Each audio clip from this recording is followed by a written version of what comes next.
بسم اللہ الرحمن الرحیم۔ پاکستان نے 6 مئی سے بھارت کے مسلسل حملوں کے جواب میں ہفتہ کی صبح آپریشن بنیان المرصوص کا آغاز کرتے ہوئے الفتح میزائل سسٹم کے ذریعے بھارت میں فوجی اہداف کو نشانہ بنایا۔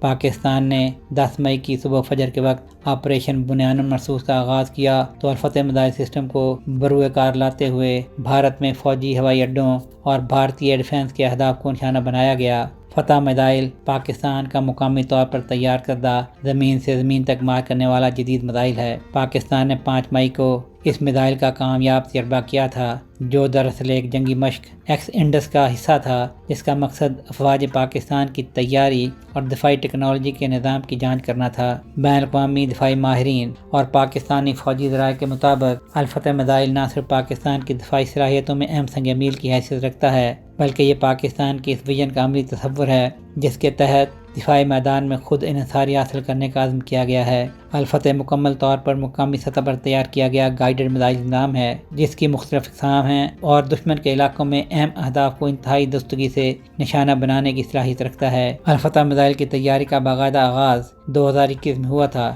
اس وقت پاکستان نے پہلی بار الفتح 1 کا کامیاب تجربہ کیا، جو ایک محدود فاصلے تک مار کرنے والا میزائل تھا اور اس کا مقصد زمینی اہداف کو مؤثر انداز میں نشانہ بنانا تھا۔ بعد ازاں اس ٹیکنالوجی میں مزید جدت لائی گئی اور اس کی مار اور ہدف تک درستگی سے رسائی میں خاطر خواہ اضافہ کیا گیا، جس کے نتیجے میں الفتح 2 وجود میں آیا۔ دسمبر 2023 میں اس کا پہلا کامیاب تجربہ کیا گیا اور مارچ 2024 میں یوم پاکستان کی فوجی پریڈ کے دوران اسے پہلی بار عوامی سطح پر نمائش کے لیے پیش کیا گیا۔ الفتح میزائل کی سب سے بڑی خوبی اس کی رینج اور حیران کن درستگی ہے۔ یہ میزائل 120 کلومیٹر تک اپنے ہدف کو کامیابی سے نشانہ بنا سکتا ہے اور اس کے انحراف کی شرح محض 10 میٹر سے بھی کم ہے۔ اس کا مطلب یہ ہے کہ یہ میزائل داغے جانے کے بعد انتہائی باریکی کے ساتھ اپنے مطلوبہ ہدف پر جا لگتا ہے۔ اس کی رہنمائی کے لیے میزائل کے اندر جدید نیویگیشن نظام بھی موجود ہے، جس کو سیٹلائٹ سے مربوط کیا گیا ہے تاکہ دوران پرواز میزائل کسی بھی سمت میں درستگی کے ساتھ راستہ اختیار کر سکے۔ اس میزائل کو 2 عدد راکٹوں پر مشتمل ایک جدید لانچر پر نصب کیا گیا ہے،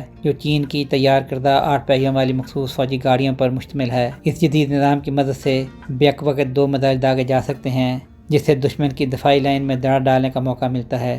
یہ میزائل اپنے ہدف کی جانب سفر کے دوران مخصوص مرحلے پر سمت تبدیل کرنے کی صلاحیت رکھتا ہے، جسے فوجی اصطلاح میں مڈ کورس مینیورنگ کہا جاتا ہے، اور اس کا مقصد دشمن کے دفاعی نظام کو چکمہ دینا ہوتا ہے۔ ماہرین کے مطابق جدید فضائی دفاعی نظام مثلاً S-400 بھی اس قسم کی تکنیکی مہارت کو سمجھنے کی صلاحیت نہیں رکھتے، اور یوں یہ میزائل دشمن کے لیے ایک مستقل خطرہ بن جاتا ہے۔ دفاعی تجزیہ کاروں کے مطابق الفتح کا میدان میں آنا پاکستان کے اسٹریٹجک توازن کو مستحکم کرنے والا اقدام ہے۔ ان کے مطابق یہ میزائل دشمن کی کسی بھی جارحیت کا منہ توڑ جواب دینے کے لیے ایک قابل اعتماد اور مؤثر ذریعہ ہے۔